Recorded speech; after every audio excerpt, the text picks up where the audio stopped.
White house में आज एक ऐसी मुलाकात होने वाली है जो मिडिल ईस्ट का भविष्य तय कर सकती है। इजरायली प्रधानमंत्री बेंजामिन नेतन्याहू आज अमेरिकी राष्ट्रपति डोनाल्ड ट्रंप से मिलेंगे। ये कोई आम मुलाकात नहीं है, यह इम्तिहान है नेतन्याहू के लिए और शायद ट्रंप की विदेश नीति के लिए भी। सामने है एक 21 पॉइंट पीस प्लान जिसे अमेरिका ने महीनों की मशक्कत से तैयार किया है। ये प्लान रजा जंग को खत्म करने का दावा करता है। ट्रंप ने वादा किया है कि इस बार कुछ खास होने वाला है, समझौता करीब है। अमेरिका की तरह मिडिल ईस्ट को भी ग्रेट बनाने का चांस है, लेकिन ट्रंप की ये चाहत नेतन्याहू के लिए गले की फांस बन गई है, क्योंकि इस प्लान में कुछ ऐसी बातें भी हैं जिन्हें मानना उनके लिए लगभग नामुमकिन है।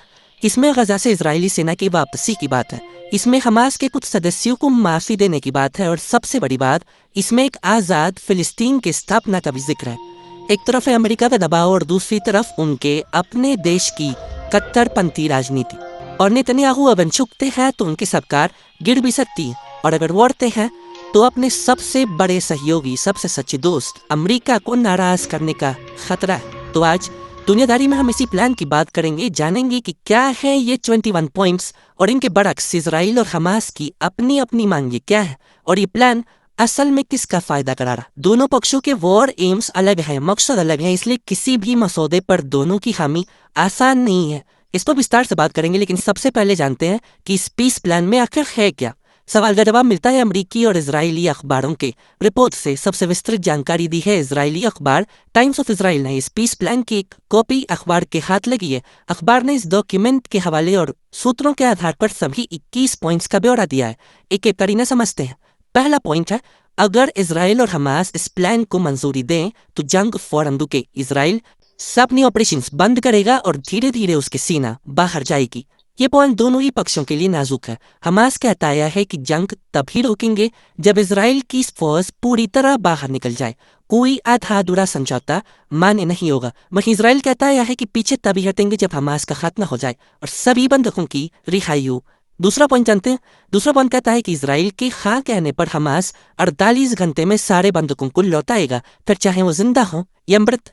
और बंधकों की वापसी के बाद इसराइल सैकड़ों फिलिस्तीनी कैदियों को छोड़ेगा। अक्टूबर 2023 में जंग शुरू होने के बाद गिरफ्तार हुए हजारों गजावासी भी रिहा किए जाएंगे। साथ ही इसराइल कई फिलिस्तीनी मृतकों की लाशें भी लौटाएगा। ये क्लॉज हमास के लिए घातक हो सकता है। हमास फेजेस में यानी चरणबद्ध तरीके से बंधकों की रिहाई की बात करता है, क्योंकि इजरायली बंधक हमास के पास किसी भी नेगोशिएशन में आखिरी बार्गेनिंग चिप की तरह है। अगर हमास और इजराइल इन शर्तों पर हामी पड़ दें तो उसके बाद आगे का रास्ता तय किया जाएगा। आगे का रास्ता क्या है? मकसद है कि गजा से चरमपंथ का सफाया हो, टेरर फ्री जोन बने, एक ऐसा इलाका जो अपने पड़ोसियों के लिए खतरा न हो। साथ ही साथ नए सिरे से गजा की तामीर होगी ताकि लोग बेहतर जिंदगी जी सकें। इस तामीर के लिए एक इकोनॉमिक प्लान बनाया जाएगा, जिसके लिए मिडिल ईस्ट के शहर बनाने वाले एक्सपर्ट्स को जुटाया जाएगा। इस प्लान का मकसद है इन्वेस्टमेंट्स और नौकरियों के लिए जमीन तैयार करना। इसके अलावा गजा में एक इकोनॉमिक जोन बनेगा, टैक्स कम होंगे, व्यापार के नए मौके मिलेंगे। लेकिन ये व्यापार और नौकरियां हैं किसके लिए? डोनाल्ड ट्रंप तो गजा वासियों को गजा से ही बेदखल करने की बात करते हैं।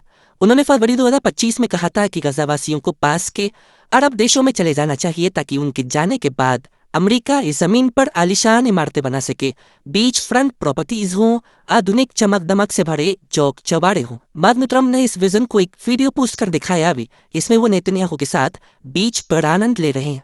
इसके बाद गाहे बगाहे ऐसे बयान आते रहे जिनसे इशारा मिला कि ट्रंप और उनकी टीम इस प्लान के साथ आगे बढ़ सकते हैं। लेकिन इस 21 पॉइंट प्लान में ट्रंप चिकन आउट कर गए। Taco Trump always chickens out. Plan में लिखा है कि किसी को भी गजा छोड़ने पर मजबूर नहीं किया जाएगा। तो जाना चाहे जा सकता है और लौट कर आ भी सकता है। लोगों को वहीं रहकर भविष्य बनाने का मौका मिलेगा। इस वादे के साथ एक शर्त भी रखी गई है। लिखा है कि उस इलाके के देश यानी अरब देश एक सिक्योरिटी गारंटी देंगे कि हमास या फजा के बाकी इजरायली विरोधी गुट पीछे हटे, ताकि गजा पड़ोसियों के लिए फिर से कभी भी खतरा न बने। इसके साथ ही अमेरिका और अरब देश मिलकर एक इंटरनेशनल स्टेबलाइजेशन फोर्स बनाएंगे। यह गजा में तैनात होगी, सुरक्षा संभालेगी। यही फोर्स भविष्य में आंतरिक सुरक्षा के लिए एक फिलिस्तीनी पुलिस तैयार करेगी। धीरे धीरे इजरायली सेना इस फोर्स को गजा की कमान सौंपेगी, पीछे हटेगी, इस वादे के साथ कि वो गजा पर दोबारा कभी कब्जा नहीं करे। इन पॉइंट से आप ये समझ चुके होंगे कि हमास के लिए अब कोई जगह नहीं छोड़ी जा रही है। तो ऐसे में गजा पर हुकूमत चलाएगा कौन?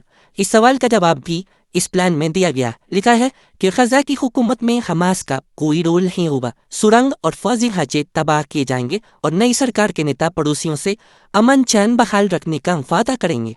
तो कैसी होगी ये नई सरकार? लिखा है कि अस्थायी तौर पर गजा का प्रशासन एक ट्रांजिशनल गवर्नमेंट कहा जाएगा। ये गवर्नमेंट फिलिस्तीन के टेक्नोक्रेट्स की एक टीम से बनाई जाएगी। इस टीम की निगरानी भी होगी, जिसके लिए अमेरिका और अरब देश मिलकर एक अंतर्राष्ट्रीय निकाय बनाएंगे, एक इंटरनेशनल बॉडी।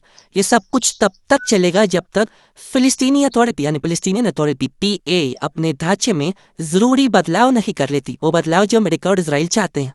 दुनियादारी के दर्शक जानते हैं कि PA वेस्ट बैंक में शासन चलाती है, लेकिन उसके हाथ में सुरक्षा से जुड़े मसले नहीं है, इसराइल का प्रभुत्व बना रहता है। इस प्लान में यह भी साफ हो गया कि अमेरिका और इसराइल फिलिस्तीनियन अथॉरिटी PA को तत्काल गजा का शासन नहीं सौंपना चाहते। भविष्य में उसे शामिल करने की बात हो तो रही है, लेकिन ये उसके लिए झटके की तरह है। हालांकि अगर वो नाराज भी हो तो इससे ज्यादा कुछ बदलने वाला है नहीं, इसलिए आगे बढ़ते हैं। प्लान में लिखा है कि हमास के उन लड़ाकों को माफ कर दिया जाएगा जो अमन चैन की राह चुने। उनमें से कोई गजा छोड़ना चाहे तो उसे सुरक्षित रास्ता भी मिलेगा। समझौते की बहाली के बाद गजा में बाहरी मदद की राह खुलेगी। रोजाना राहत सामग्री से भरे कम से कम 600 ट्रक्स की एंट्री होगी। मलबा हटाने के लिए उपकरण लाए जाएंगे और बर्बाद हो चुके ढांचों की मरम्मत की जाएगी। मदद की बात आई तो एक अहम पॉइंट, राहत सामग्री बांटने का काम यूनाइटेड नेशंस, UN और रेड क्रिसेंट जैसी एजेंसीज करेंगी। इसमें न तो इसराइल और न ही हमास का कोई दखल होगा। आप जानते ही हैं, फिलहाल राहत बांटने का काम गजा ह्यूमैनिटेरियन फाउंडेशन GHF करती है, जिसे अमेरिका और इसराइल ने मिलकर बनाया। इसके कामकाज को लेकर सवाल उठते हैं क्योंकि मई 2025 से लेकर अब तक इसके 8 सेंटर्स पर राशन लेने गए 1000 से ज्यादा लोग मारे जा चुके हैं। अब सवाल ये कि क्या इन सब के लिए इसराइल और हमास तैयार होंगे? प्लान में इसका आधा जवाब है। इसराइल नहीं माना तो क्या होगा, इसका जवाब किसी को नहीं पता, लेकिन हमास नहीं माना तो क्या होगा, इसके लिए एक जवाब है। लिखा है कि अगर हमास इस प्लान को टुकड़ा भी दे तो भी गजा के टेरर फ्री जोन्स में इस प्लान को लागू किया जाएगा। इसके अलावा कुछ एक पॉइंट्स उन्हें भी देख लीजिए। इसराइल को वादा करना होगा कि वो खतर में आगे कोई हमला नहीं करेगा। वो मध्यस्थ के तौर पर खतर की भूमिका को मानेगा, अंतर्राष्ट्रीय समुदाय भी इस भूमिका को मानेगा। इसके बाद गजा की आवाम को डीरेडिकलाइज किया जाएगा, यानी कट्टरपंथ कम किया जाएगा। इसके लिए मजहब को लेकर बातचीत और नैरेटिव यानी सोच बदलने वाले कुछ एक्सरसाइजेस होंगे। जब ये सब कुछ पूरा हो जाए, यानी नए सिरे से गजा की तामीर हो जाए और फिलिस्तीन में जरूरी सुधार कर लिए जाएं, तब फिलिस्तीन नाम के एक देश पर बातचीत हो सकती है। उसके स्थापना की जो रास्ता है वो तैयार किया जाएगा। प्लान में इसके लिए कोई समय सीमा तय नहीं की गई है, साफ शब्दों में कुछ भी नहीं लिखा है। ये जरूर लिखा है कि अमेरिका इसराइल और फिलिस्तीन के बीच बातचीत शुरू कराएगा ताकि लॉन्ग टर्म में अमन की तस्वीर कायम हो सके। आपने प्लान को समझा, आप ये समझते हैं कि इसमें किसका फायदा है और क्या दोनों पक्ष इसके लिए तैयार होंगे?